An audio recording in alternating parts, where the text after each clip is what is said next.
Nu, Mārtiņ, kur tu esi mani atvedis? Mēs esam objektā pie ļoti veca koka loga. Kā mēs teicam, koka loga bojājās. Bet ne par to stāst. Šeit mēs parādīsim, kā pareizi nomērīt šādu to insektu sietu, kas ir domāts koka logam.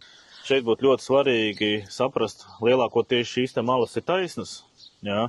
Mērījums veicot mums pateikt, vai šī mala ir taisna vai nē. Šajā gadījumā ir taisna. Tātad līdzīgi kā plasmas logam mēram to platumu. Jā. Tātad no vienas malas līdz šeit valkam klāt, cik te ir? 9, 3, 4. Jā. Viens izmērs, otrs izmērs ir, skatāmies, kur ir svarīgi augstuma ziņā. Šie ūdens profili koku logiem mēdz atšķirties.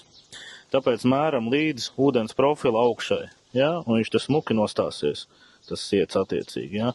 Šeit, ja mēs mērīsim līdz apakšai, viņš var iziet no plaknes ārā un kaut kas kaut kur traucē. Un otrs mērījums, tad kā es teicu, ņemam no augšas.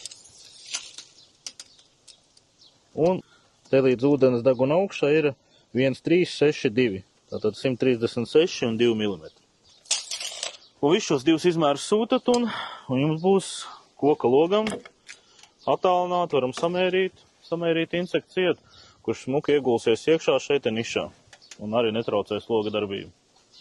Jo koka logiem parasti neliek neviens rāmīšs ciets ar tiem āķiem, jo viņš katrā tai stiprinājumā drebina nost ar vēju, ar laiku drebina nost to laku un palīdz vēl vairāk bojāties koka logam.